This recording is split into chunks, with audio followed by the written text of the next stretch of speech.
Este programa está patrocinado por Caja 7, desde siempre apoyando el sector primario.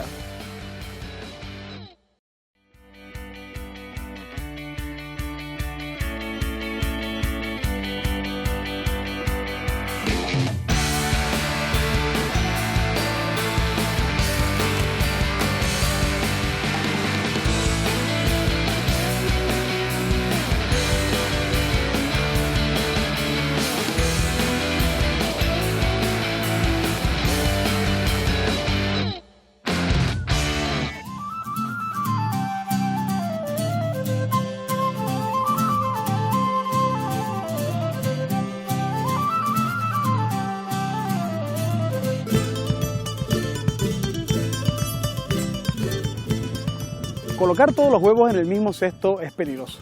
Diversificar, aunque cueste lo suyo y de forma planificada, es el objetivo. Esta semana visitamos a Bernardo García para que nos enseñe su cultivo de pitaya. Acompáñennos.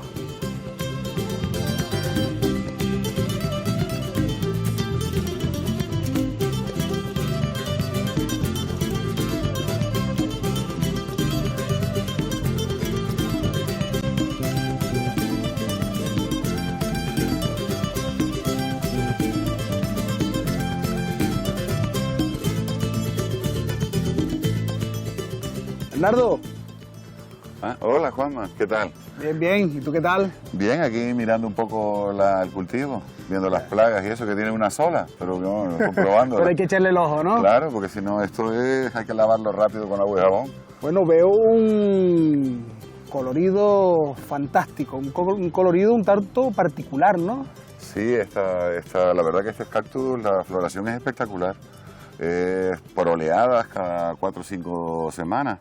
Y es una explosión, la verdad que es muy bonito. Qué bien. Bueno, después vamos a adentrarnos en esa explosión de color, en todo ese tratamiento, pero primero quiero conocer, tú eres agricultor de toda la vida, imagino. De toda la vida, sí. Heredado de tus padres y digamos que sumergido en varios cultivos, ¿no? Sí, yo cuando empecé aquí, mi padre cede la finca en el año 93, y esa era una finca de exportación de tomates a Europa. Ah, entonces tomatera. Era tomatera, lo que pasa es que cuando yo la cojo, pues empiezo a cambiar de cultivo, empiezo con los plátanos, y introduzco los plátanos, más adelante introduzco papaya, hortalizas, viña. ¿Todo en esta misma zona en esta del zona sur? de las ceras, sí, de las ceras abajo, arriba y cor. Son varias fincas, hay 2 de plátano, esta, y otras de viña, 2 de viña. Qué bien. Bueno, ¿qué te motiva a diversificar? Digamos que irte de un cultivo como el plátano, que entrecomillado es un cultivo muy seguro, digamos que en términos económicos, pero ¿qué gusanito te pica para irte a otros cultivos? Bueno, te comento, el problema fue salir del tomate. Entonces yo tuve un par de fincas, pude cambiarlas a plátanos en su época, pero no pude con todas. Entonces dejamos otra sección de finca con otras cosas, ¿no?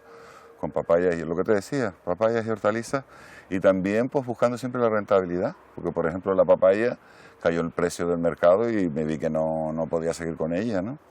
Y hoy en día no cultivo nada de papaya. Hoy en día lo que hago es alguna hortaliza, las pitayas, que es la novedad, los plátanos y la viña.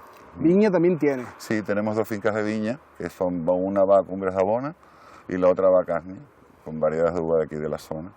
Bueno, y llega un determinado momento que ves en una enciclopedia o quién te dice esto. Siempre he colaborado con el Cabildo, y entonces ellos quisieron hacer un ensayo de pitaya, aprovechando unas variedades que tenía Elisía con Víctor Galán. ¿Estamos hablando de qué año, Bernardo? Eso fue en el 2005, 2005. Justo antes del Delta. Qué bien, qué bien. Sí, Que también te habrá afectado, ¿no? Sí, sí, muchísimo. Y ese año, pues, ese ensayo duró 5 años y yo les cedí un invernadero de 3.000 metros y me dio pie para ver que era interesante, que la variedad era productiva, que era bastante técnico el cultivo, que había que polinizar a mano, pero que después la fruta en sí tenía muchas cualidades y me empezó a interesar. Cuando hablas de ensayo, quiere decir que los técnicos del Cabildo Insular de Tenerife llegan aquí, te plantean... Sí, yo ya conocía a Clemente Méndez, el técnico que trajo el técnico que trae el tema. Vienen con un montón... ¿Dónde viene el material original? Pues el material original, varias variedades se trajeron de Licía, ¿no? Que las tenía Víctor Galán. Ya las tenían en Canarias. Sí, ya las tenían y otras se recogieron porque es una planta que realmente la ves en los jardines de Canarias. Lo que pasa es que como no la polinizas y es una flor nocturna y el polinizador natural es originario de Centroamérica. El polinizador normal es un murciélago, aquí no hay. Entonces, pues la gente no las polinizaba, además tiene que ser una polinización cruzada, con lo cual la gente no conocía la fruta. Pues, pero le vas introduciendo, digamos que particularidades a un cultivo, ¿no? Eso cultivo, no te asustó en primer lugar. Sí que me asustó, pero viendo de la crisis que había, siempre buscas algo que te pueda mantener y también fuimos muy lanzados porque primero hicimos este invernadero de 5.000 metros, que nos ayudó un poco el cabildo, pero después hicimos 4 más, 25.000 metros. Y tenemos el problema de la variedad es no solo los costes de estructura, sino que tarda 3 o 4 años en ser rentable. Que para nosotros un periodo de un sacrificio y inmenso, da un poco de miedo, ¿no? Hacerlo, ¿no? Y luego, pero tenemos muchas ventajas porque es una fruta tropical que se da por debajo de 300 metros. Estamos aquí, en la selva crece debajo de los árboles, con lo cual necesitamos oscuridad porque no se da al aire libre, se quema en esta zona, ¿no? Lleva aguas buenas que las teníamos tantas condiciones que a mí me llevó a lanzarme en el cultivo. Bueno, de todas esas operaciones me gustaría ir relatándolas cuando nos adentremos en esa selva, nunca mejor dicho, pero me has dicho que la polinización es un acto imprescindible. Y yo creo que tienes a alguien ahí experto esperándonos para ver cómo es ese proceso, ¿verdad? Pues te acompaño, Bernardo. La verdad que es un gran colorido y es una...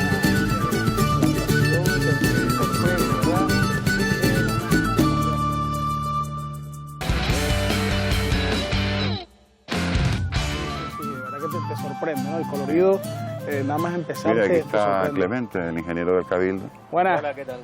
¿Qué tal? Buenos días, Clemente. Pues mira, aprovecho y te dejo con él y voy a hacer yo otras cosas. Gracias, hasta luego. ¿Y qué estás haciendo ahí, Clemente? Pues mira, estamos recogiendo polen para poder polinizar otra variedad, como dijo Bernardo. Entonces lo primero que hacemos es quitamos para atrás los pétalos y los sépalos un poquito, recortamos aquí, como ves, dejando todos los estambres por fuera. Bueno, yo antes que continúes, Clemente, porque ya te hemos nombrado un par de veces, tú eres un poco el responsable de que esté esto aquí sucediendo, ¿no? Sí, yo y Bernardo, que por suerte o por desgracia lo convencimos para hacer un primer ensayo sobre pitaya. Este es el segundo ensayo para estudiar los costes de evaluación. Primero estudiamos 8 variedades, nos hemos quedado con 4, esta es una de ellas, que es la que utilizamos para polinizar, y ahora vamos a polinizar otra de las variedades. Esto es uno de los objetivos del Cabildo Insular de Tenerife, de diversificar los cultivos, ¿no? Los cultivos subtropicales, básicamente que consuman muy poquita agua. Esto es un cultivo que tiene bajos requerimientos. Muy bajos requerimientos hídricos. Bueno, esta operación la hace puntualmente bien el Cabildo a seguir, digamos que una continuidad con ese proyecto que ya se ejecutó, ese ensayo, se llegaron a unas conclusiones, el agricultor vemos que sigue y ustedes pues periódicamente pues siguen, ¿no? Venimos por aquí, seguimos viniendo periódicamente por aquí, no solamente a ver, sino a ver la marcha de la finca y la marcha de todo lo demás, porque nos siguen haciendo consultas, lógicamente. Bueno, esta es una operación clave en todo esto. Fundamental. Esto marca todo el cultivo, inclusive Bernardo, yo le hacía la pregunta si no le asustaba que todas estas particularidades iban a condicionar su decisión de seguir o no, ¿no? Bueno, esta es la básica, a pesar de ser una flor muy bonita, muy espectacular, el polen de esta planta no sirve para esta planta. Entonces tienes que poner el polen de esta planta en otra planta, distintas especies. Por lo tanto tenemos que tener una zona exclusiva de recolección de polen. Que sería esta variedad. Esta variedad no se cultiva por el fruto, sino por el polen, que es lo que yo tengo en la mano. Distintas variedades con las que va a producir. Sí. ¿Esto por qué? Porque son plantas que son así, que no son alógamas. Normalmente las plantas alógamas el polen le sirve a la misma planta. O sea, se autofecundan, ¿no? Se autopolinizan. Y aunque no sean polinizantes, yo puedo coger polen de aquí y ponerlo aquí. No funciona. Tiene que ser otra especie. Me imagino que son conclusiones que vienen... de todo un trabajo que empezamos, ¿no? En el 2005. ¿Fueron muchas las variedades con las que se...? Fueron 8. Son 8. Fueron 8 y se hicieron aproximadamente unas 5.500 cruces. 5.000, que se dice muy rápido. Estamos hablando también de un cultivo que tiene, entre otras particularidades, la estructura. Hay que hacerlo aquí. Hay que hacerlo, vamos a ver, esto es una planta trepadora. Si la dejase en el suelo, por aquí no podríamos caminar. Y es un cactus, o sea, tiene espinas. Luego es una planta que es trepadora, está acostumbrada a crecer y producir en alto. Y en sus lugares de origen, que es Centroamérica. Y además crece debajo de la sombra de los árboles. O sea, es una planta, es un cactus de los bosques subtropicales, tropicales de América Central, que crece a la sombra. Luego, si yo cultivase esto al sol, pues la planta no produciría, con mucha temperatura tampoco produce, tiene que tener una cierta temperatura, eso es el hecho de cultivarlo en invernadero y poner una estructura para que ella se pueda apoyar. Esta intervención que le deben hacer, ¿se hace también en esos lugares que tú has nombrado o es producto de que esa planta no está en ese entorno? En Centroamérica se suele poner unos postes verticales donde la planta crece y luego se hacen como un paraguas, igual que lo hacen en Vietnam, que es el otro sitio. Lo que pasa es que ahí tienen muy pocas horas de sol, porque casi siempre está nublado. Son zonas tropicales donde llueve casi todos los días y por lo tanto no hace falta tener un invernadero. Las mismas nubes ya paran en los rayos solares. Bueno, esa flor que tienes y que tú has preparado ahí, nos las llevamos entonces a la zona de producción, ¿no? A la zona de producción, y si quieres vamos caminando para allá. Te acompaño, ¿no? Tú le has hecho, digamos que un tratamiento previo de manipulación más que todo, ¿no? Más que... Bueno, aquí lo que tenemos es Hylocereus undatus, que es una de las productivas, una pitaya que la pulpa es blanca, y aquí lo que tenemos es la flor, que es la que tenemos que polinizar con el polen que hemos cogido previamente allí. Esta es la flor que, digamos, que imprime otra de las particularidades de este cultivo. ¿Cuándo es disponible? O sea, ¿cuándo tenemos esta flor? Cuando florezca. El problema de esta... Sin previsión. El problema de la pitaya es que florece una sola noche. Desde las 7:30 de la noche... ¿Esta flor es viable una sola vez? Una sola vez, en un solo día. Cuando florezca tienes que polinizarla. No importa que sea festivo, tienes que polinizar. Pero esto marca muchísimo, digamos, que al agricultor, porque las previsiones con respecto a esto ninguna, ¿no? No, porque florece según la luna también, más o menos una semana después de luna llena. Esa es la vía que hay que utilizar para su previsión de personal, etcétera, ¿no? Realmente cuando empieza la floración ya el personal está casi 100% aquí. Tienes que polinizar, tienes que recoger, tienes que empaquetar, tienes que hacer una serie de cosas que te obliga a tener el personal. Pero lo fundamental es la polinización. Bueno, vamos a ver esa polinización. Has recolectado el polen en la otra zona y llegas aquí. Este es el estigma, que es donde se depositaría el polen. Entonces yo pondría así, agarro y tiro para atrás y le dejo las anteras con el polen. Y ya está, no hay que hacer nada más. Es muy rápido y muy fácil. ¿Es la única forma de polinizar estas plantas? En sus países, si quieres tener fruto grande, sí. Hay que tener en cuenta que este fruto puede tener hasta 6.000 semillas. Es decir, aquí tendrían que llegar 6.000 granos de polen que van a bajar por el tubo polínico para fecundar la semilla. Si no, el fruto es pequeño. Si no es, quiere decir que ha sido una polinización natural. Si no es una polinización natural, las abejas, ya ves que están cerrando flores, no sirven, porque las abejas empiezan a funcionar a partir de las 10 de la mañana, 9 de la mañana, y estas se levantan un poco antes. Y esta flor cierra un poquito antes. Y de noche no vuelan las abejas. Claro, es otra particularidad de este cultivo. Veo que tiene una gran cantidad de estambres, ¿verdad? Sí, tenemos estambres para... una flor de esta aproximadamente te da para 10-15 flores de las otras. Y se le debe de hacer a la mayor cantidad de flores disponibles. A todas. Si tú quieres tener producción, habría que hacérselas a todas. Si tuvieses una gran producción de flores, dejarías unas sí, unas no, para que el fruto creciera. Porque claro, lógicamente, si tienes mucha producción, el fruto es más pequeño. En términos de rendimiento, esta operación aumenta excesivamente, ¿verdad? El rendimiento del cultivo, ¿o lo hace viable? Lo hace viable. Si no haces esta operación, no tienes cultivo. Tienes una planta que florece muy bonita y que no da fruto.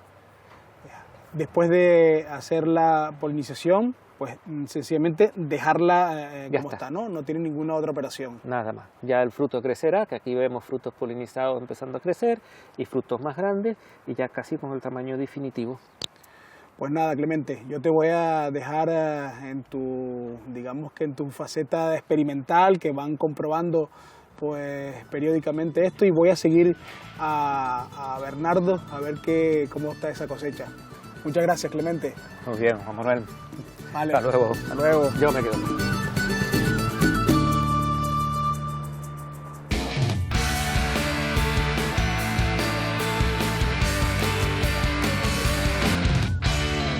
Producto fitosanitario. El producto fitosanitario se define según la Organización Mundial de la Salud, OMS, como aquella sustancia o mezcla de sustancias destinadas a prevenir la acción de o destruir directamente insectos, ácaros, moluscos, roedores, hongos, malas hierbas, bacterias y otras formas de vida animal o vegetal perjudiciales para la salud pública y también para la agricultura, durante la producción, almacenamiento, transporte, distribución y elaboración de productos agrícolas y sus derivados.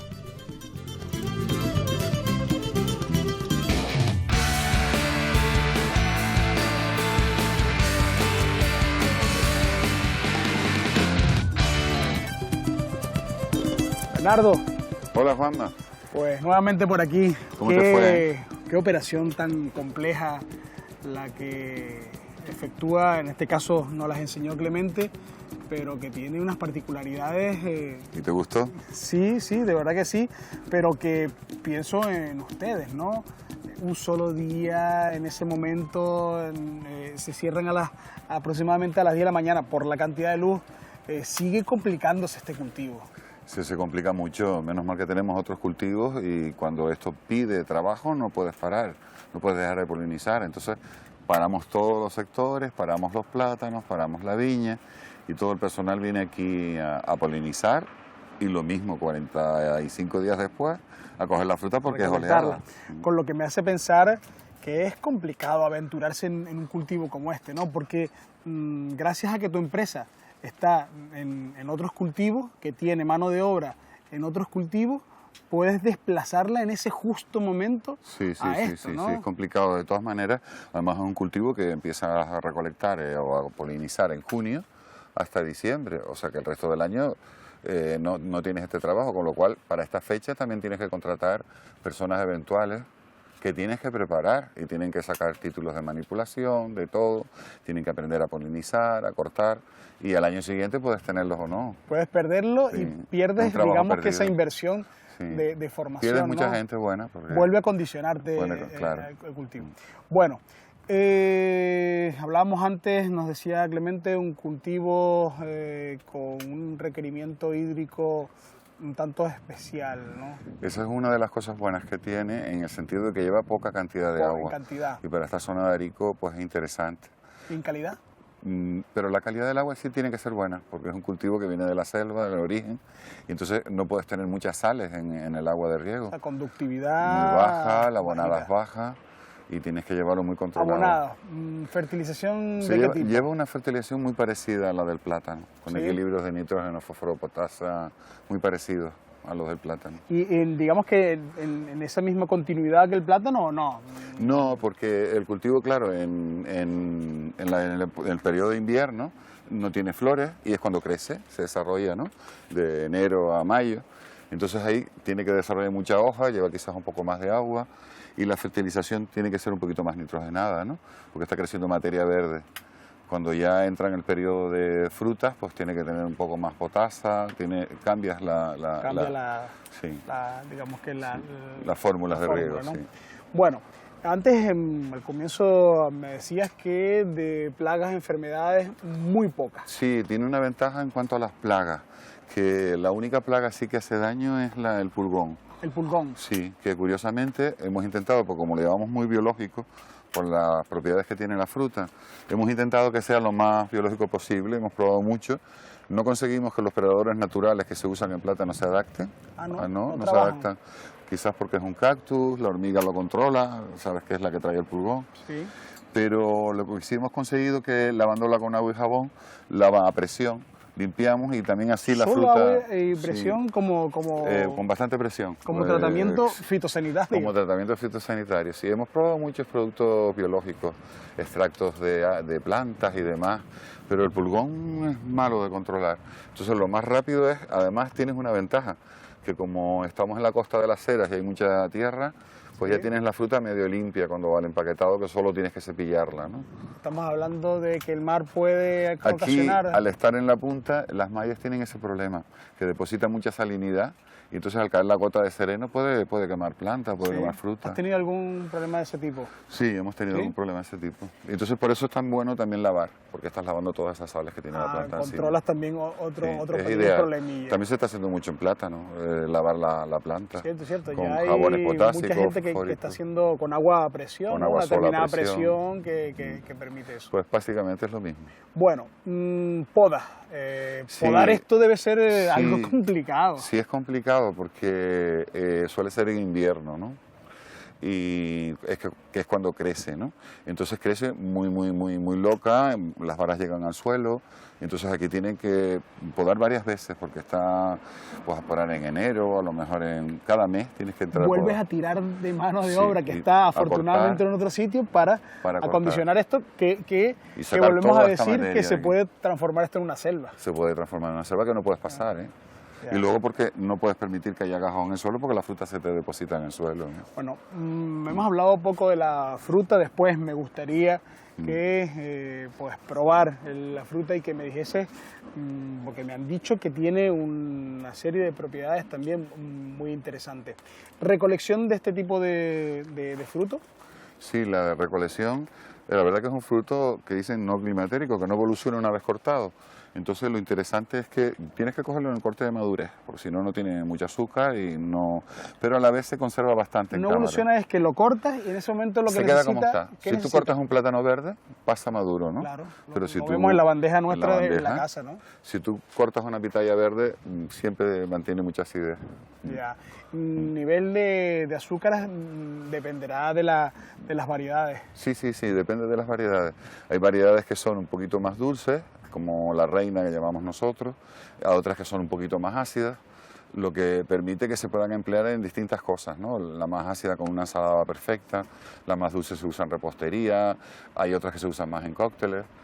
Es bueno tener varias variedades y también por el solape, porque si no tienes toda la producción concentrada en una semana, continuidad. Le da un poquito más de continuidad, porque el mercado es difícil cuando tú produces de repente 15.000 kilos en una semana, como pasa esta semana, y después te pegas 2 semanas sin producir. El mercado te va a decir dónde están las pitayas. Lo rompe. Y el inicio de producción también tienes que controlar mucho y quizás no tener demasiada producción de entrada porque abres el mercado, entonces el mercado no lo consume. Y eso que tenemos buena distribución y distribuimos en toda Canarias. Y también en Madrid, en Barcelona, en Sevilla. ¿Exportamos este tipo Exportamos, de frutas? sí, claro. Estamos empezando a exportar, porque es que somos las únicas empresas aquí de Europa. Este producto, siendo originario de Centroamérica, donde más se cultiva es en Vietnam y en Tailandia. Y claro, la fruta de allá viene por avión y eso tiene un coste añadido, ¿no? Y se conoce menos, ¿no? Bueno, hemos hablado de fruta una vez que vemos que recolectamos al empaquetado. Recolectamos y al empaquetado, sí. Bueno, pues vamos a ver ese empaquetado. Muy bien. Te acompaño. Venga, vamos. De verdad que seguimos añadiéndole...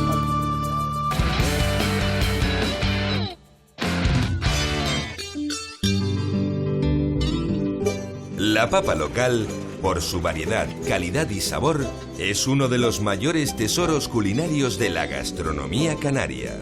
Su producción, dada la orografía del terreno, el pequeño tamaño de las explotaciones y las limitadas técnicas de cultivo, conforma nuestro paisaje y supone un sobreesfuerzo para el agricultor canario. Apostar por la papa del país es consumir un producto más fresco y con garantías de calidad, que además contribuye al desarrollo de las zonas rurales. Nuestra tierra es tu despensa. Elige productos locales, un beneficio para nuestra salud, economía y medio ambiente. Es un mensaje de Asaga.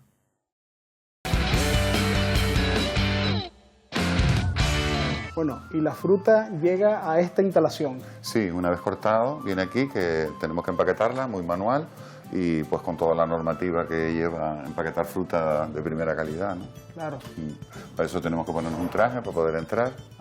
Pues vamos a seguir Sí, entonces vamos a seguir cumpliendo la normativa, ¿no? Cumpliéndolo, sí. Bueno, como te decía, esta es la zona de empaquetado. Hola, buenos días. Hola. Aquí nos llega la fruta de abajo de la finca. Aquí llega directamente, Llega sin ninguna muelle de manipulación, carga, sino sin ninguna aquí a esta manipulación. zona. Y entonces aquí, bueno, ahora mismo hay solo 2 personas empaquetando porque el resto de la gente está cogiendo fruta. Pero Ahí desplazas a y después finca. se desplazan aquí ya porque hay que hacerla. Para no romper la cadena de frío hay que empaquetar y meter en cámara todo el mismo día. Con lo cual tienes formado también A ese todo el personal equipo, todos para atacar tienen, también aquí. Exacto, curso de manipulación, todos están preparados, ¿no? Después llegan, se cambian, se lavan y empiezan a trabajar. Qué bien. Entonces el tema de empaquetado es muy manual. En teoría tenemos que separar un poco por variedades, no mezclar variedades en la misma caja y a la vez por tamaño. Nuestro distribuidor es Frutas Eduardo y nos pide que las cajas, sobre todo mediana y grande, ¿no? Entonces para eso tenemos Mediana, la fruta, la fruta de tamaño mediano, el diámetro. de peso. Y en peso, bueno, va relacionado. Un tanto, Decimos ¿no? mediana, una fruta de 300 a 500 gramos y sobre ¿La 500, unidad? la unidad, y sobre 500 gramos pues ya es fruta grande y se separa. Entonces para ellos saber el peso tienen pesas pequeñas y van colocando en una caja y otra hasta completar la caja. Esa es la clasificación. Esa es la que se le va clasificación. haciendo. También tienen que quitarle todas las puntas secas a la rama, pues tienen que cepillarlos, dejarlos muy bien. Es todo muy manual, muy... ¿Esto se sigue el mismo criterio para la fruta que queda en Canarias que la que se exporta? Y el mismo criterio, el mismo criterio. Aquí no pasa por ningún tema de agua, es todo en seco y sigue el mismo criterio. Como ya la finca pues lavamos mucho con agua y jabón, la fruta viene ya más o menos preparada así, ¿no? Una presentación. Tiene una presentación, sí. Finalista, ¿no? De aquí ellos tienen que ir componiendo los palets que van ya al mercado, que los vienen a recoger o van por avión. Entonces, ¿Con algún proceso intermedio o sale directamente como él lo está preparando? como él lo está preparando, lo único que en el palet no se puede mezclar fruta grande y chica, sino que tiene que ser un palet grande, un palet de pequeña, una de fruta de 300 a 500, otra de 500 para arriba, separadas en los Perfectamente palets. clasificada. También después viene todo el tema de la transabilidad, que cuando llega la fruta aquí, las cajas que llegan, el personal que está aquí tiene que fichar de la finca que vino, la caja que vino, y después hay unas etiquetas que las verás ahora en las cajas, que es donde se pone pues con un código, sale el número de lote, donde pone pues la fecha de recolección, la variedad, el día de recolectar, todo el tema que sirve para saber si hay algún problema, de dónde vino la fruta de origen, ¿no? La trazabilidad. Yo veo que sigue el esfuerzo tremendo que lleva este cultivo y que en el caso de ustedes lo siguen pues minuciosamente. Antes me decía que es una fruta que hay que conservarla. ¿Se conserva así o cómo? No, fíjate que hay que conservarla en frío. En frío. En frío, por O sea, eso que tienes tenemos que una cámara. Tienes que tener ese espacio. Una vez puesto en el palet, va directamente a la cámara y ya no se rompe la cadena de frío. Viene el camión a buscarla y ya no se puede romper porque se puede estropear, ¿no? Inclusive la exportación. Inclusive hay que la mantener ese exportación. frío. Hay que mantener el frío, sí. Bueno. Pero no tampoco es una cámara de 6 grados, tiene que estar... Un mantenimiento, tiene que estar de 10 a 12, 13 grados aquí y en las cámaras, porque si le das mucho frío, le das golpes de frío, quemas la fruta. Bueno, hemos hablado de polinización, de operaciones de cultivo, de esfuerzo, de este gran esfuerzo de planificación, pero a mí me gustaría, antes de despedirme, probar este resultado. Yo creo que es el momento. Sí, ¿verdad? Y pues te acompaño porque yo creo que Sí, nosotros. debe de ser una exquisitez.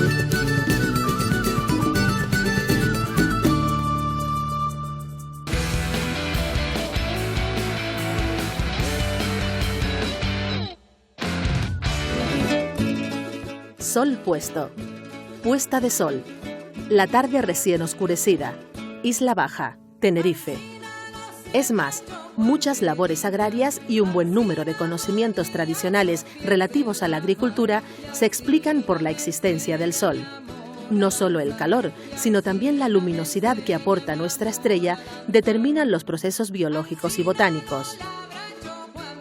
Esta incidencia de las radiaciones solares ha sido correctamente reflejada por un buen número de dichos populares que han inspirado desde la suma de sus sociolectos al habla rural tinerfeña y canaria del sector primario en su conjunto. Decoraciones Tagoror patrocina este espacio.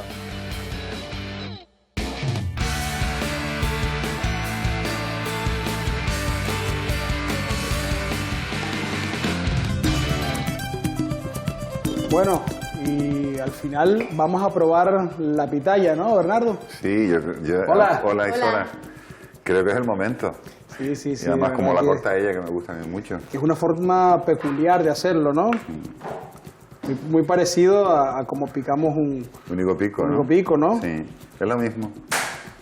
Hay gente que lo pica, ¿no? De otra forma. Sí, o que lo parte a la mitad y lo coge con una cucharita, se aprovecha más la fruta. En plan kiwi, sí, ¿no? como si fuera un kiwi. Lo que pasa es que, claro, al ser más grande... Aquí os dejo para que la disfruten, ¿vale? Gracias. Isora.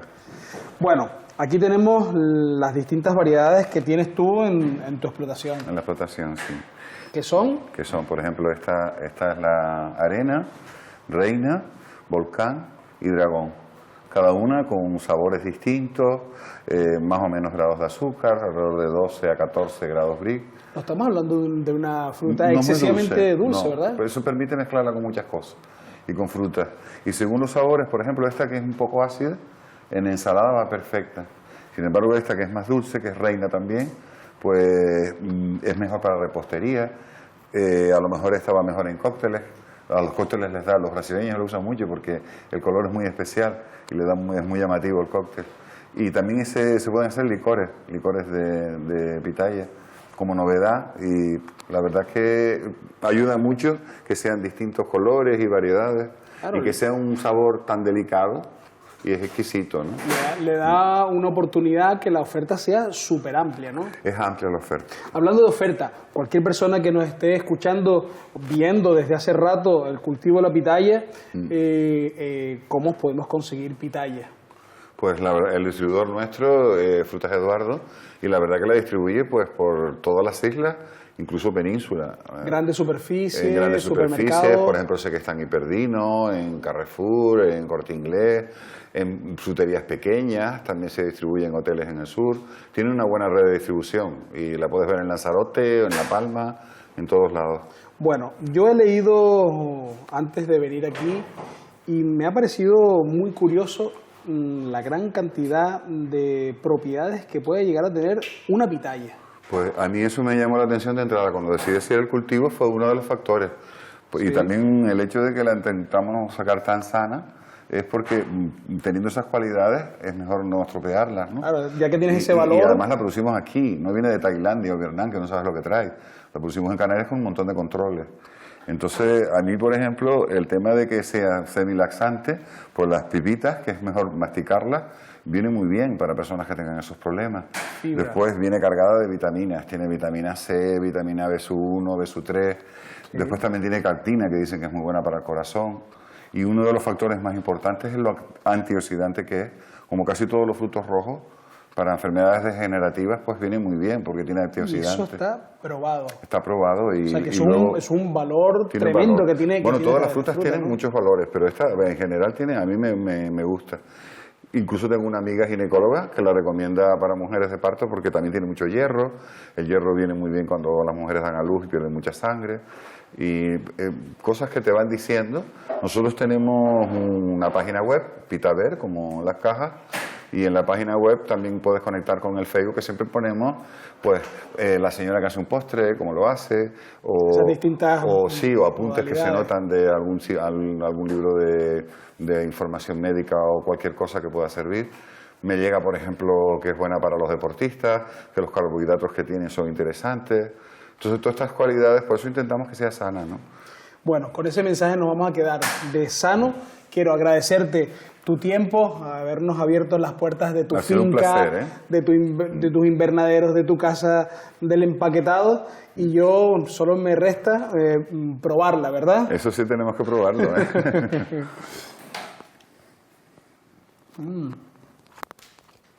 ¿Qué te parece? Delicioso. Deberías de catarla. A ver qué te parece ahora, por ejemplo, esta. No, esta es la misma. Esta. A ver si notas diferencias. Más concentrado. Esto es más como más seco, ¿verdad? Tiene menos acidez, es más suave. Pues bueno. Es diferente. Y Vamos ahora a prueba la quedarnos blanca. aquí catando mientras los espectadores estarán pensando en dónde ir a buscar su pitaya, ¿verdad? Sí.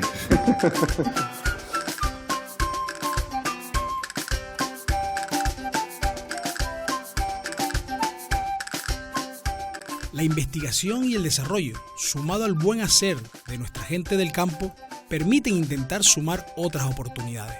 Solo nos queda conocerlas. Apostemos por lo nuestro.